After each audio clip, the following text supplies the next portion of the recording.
1865 when I stopped at Angel's Mining Camp, looking for the Reverend Leonidas W. Smiley, young friend of mine who was a minister of the gospel. At the dilapidated store, I found an old miner dozing comfortably in a chair. He was fat and bald-headed and almost as dirty as the pot-bellied stove he sat next to, so it was difficult to tell which was which, except that the stove seemed to have a little more life. Finally, one of the objects roused itself and said good day. Howdy. And I knew that must be Simon Wheeler, who knew everybody in those parts. Good day, sir. I wonder if you can tell me anything about my friend, the Reverend Leonidas W. Smiley. Reverend Smiley. Reverend Leonidas Smiley. Well, there was a fella here once by the name of Jim Smiley. It was winter of '49. It was the spring of '50. I don't recollect exactly. He was the most curious man about, always betting on anything you ever see. If he could get anybody to bet on the other side. And if he couldn't, why, he'd change sides. But still, he was lucky. Uncommon lucky. He most always come out a winner.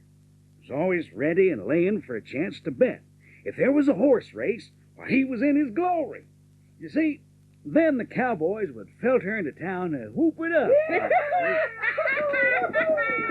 Well, look at this nag, boy. You think it'll come in before Christmas? Why, I do believe it has a distemper, consumption, and hump and mouth disease all in one.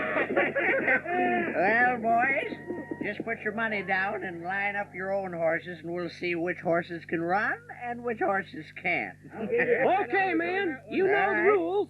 The horses run twice around town and back here. No shooting allowed. On your mark, get set,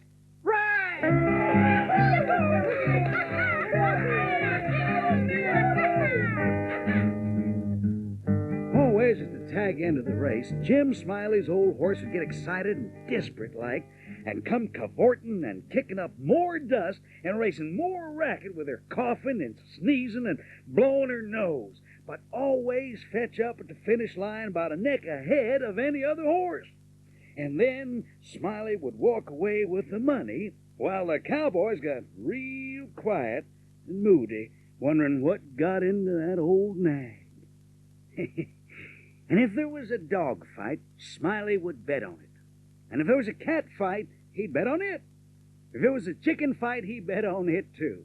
Why, if there was two birds sitting on a fence, he'd bet you which one would fly first. It never made no difference to him.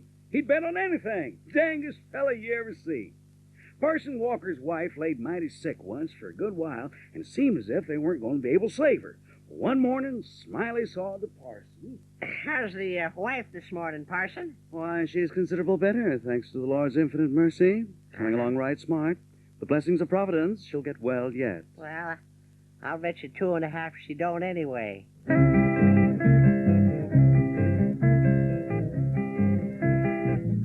He was the gall-darnedest better there ever was.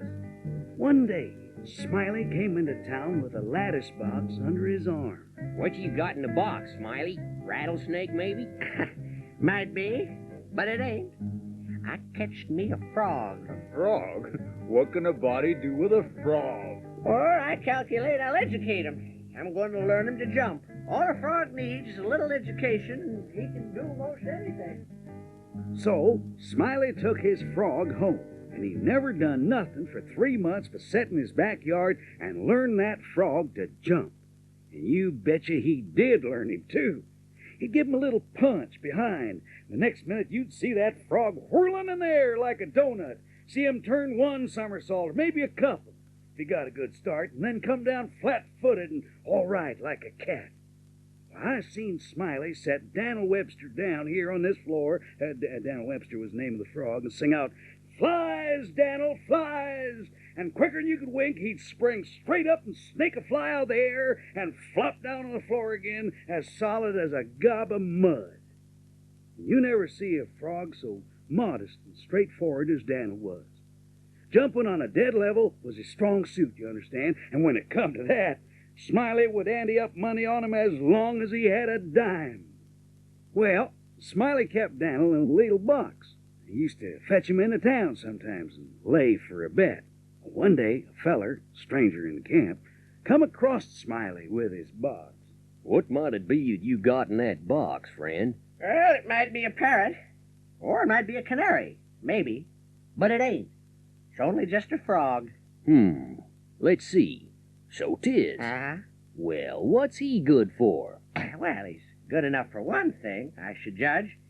He can outjump any other frog in Calaveras County. Let me see that box again. Well, I don't see no points about that frog that's any better than any other frog. Well, maybe you don't. Maybe you understand frogs, and maybe you don't understand them. Maybe you've had experience, and maybe you ain't only an amateur. Anyways, I got my opinion, and I'll risk $40 that he can outjump any frog in Calaveras County. Well, I'm only a stranger here, and of course I ain't got no frog. But if I had a frog, I'd bet you. Well, that's all right. I can fix that. Uh-huh. If you hold my box here a minute, I'll go and get you a frog. Well, that's fine with me. Frog's a frog, the way I see it. So, the feller took the box and sat down to wait while Smiley fetched another frog. He sat there a good while, thinking to himself.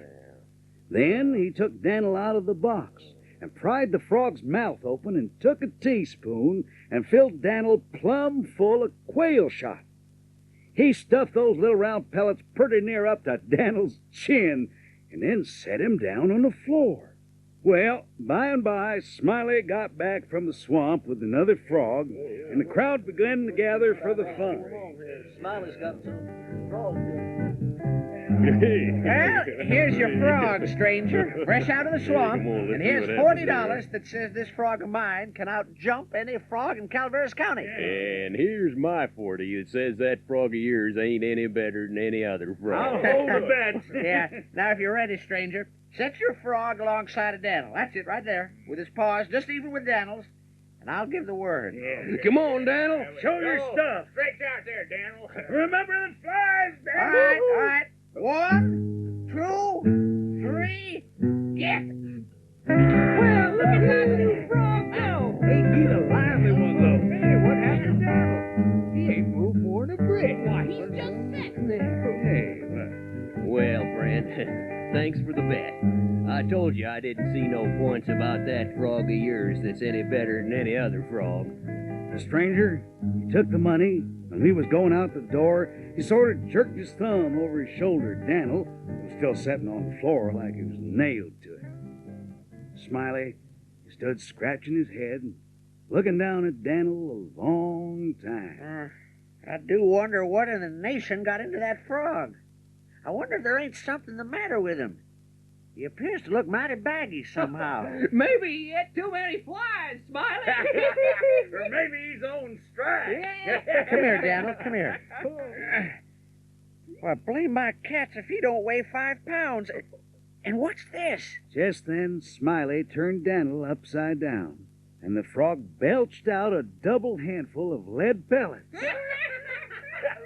And then, of course, Smiley, you see how it was. He was the maddest man. He set that frog down and he took out after that stranger. But he never catched him. So listen, my friend, when you're betting on a frog, make sure to check his mouth before each round. For when your back is turned, someone might fill him up with pellets, and that, my friends, will weigh your froggy down, oh yeah. And that, my friend, will weigh your froggy down.